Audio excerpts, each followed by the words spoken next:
करवीर निवासिनी श्री अंबाबाई मंदिर हे महाराष्ट्रातील 3.5 शक्तिपीठातील एक प्रमुख पीठ आहे। मात्र या मंदिर परिसराचा श्वास फेरीवाले, विक्रेते आणि पूजा साहित्य विक्रेत्यांच्या गराड्यात गुदमरून चाललाय। कोल्हापूर महापालिका मात्र याकडे सोयीस्कररित्या कानाडोळा करत असल्यानं कुणीही या आणि मंदिर परिसरात आपल्या साहित्य विक्रीची पथारी पसरा अशी स्थिती निर्माण झाली आहे।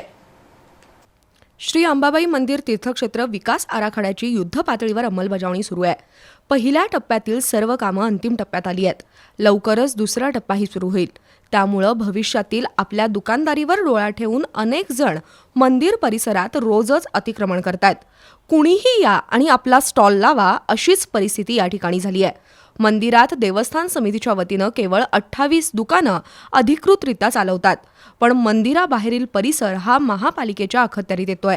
भवानी मंडपातील भिंतीलगत स्टॉल लावण्यासाठी छत्रपती चॅरिटेबल ट्रस्टची मान्यता लागते। त्यांची मान्यता घेऊन जुना राजवाड्याच्या भिंतीलगत अनेक दुकानं सुरू आहेत, तर त्यापुढे इतरांचे अतिक्रमित स्टॉल्स आहेत। त्यामध्ये पूजा साहित्य विक्रीसह खाद्यपदार्थांच्या हातगाड्यांचा समावेश आहे। या परिसरात स्टॉल्स लावण्यात महापालिकेचीही मनाई आहे, तरीही शेकडो स्टॉल्सच्या अतिक्रमणात मंदिर परिसर गुरफटत चाललाय। पार्किंग जागेत सुद्धा अतिक्रमणं झाली आहेत। ही अतिक्रमणं काढतानाही महापालिका आणि शहर वाहतूक शाखा यांच्यात वाद आहे।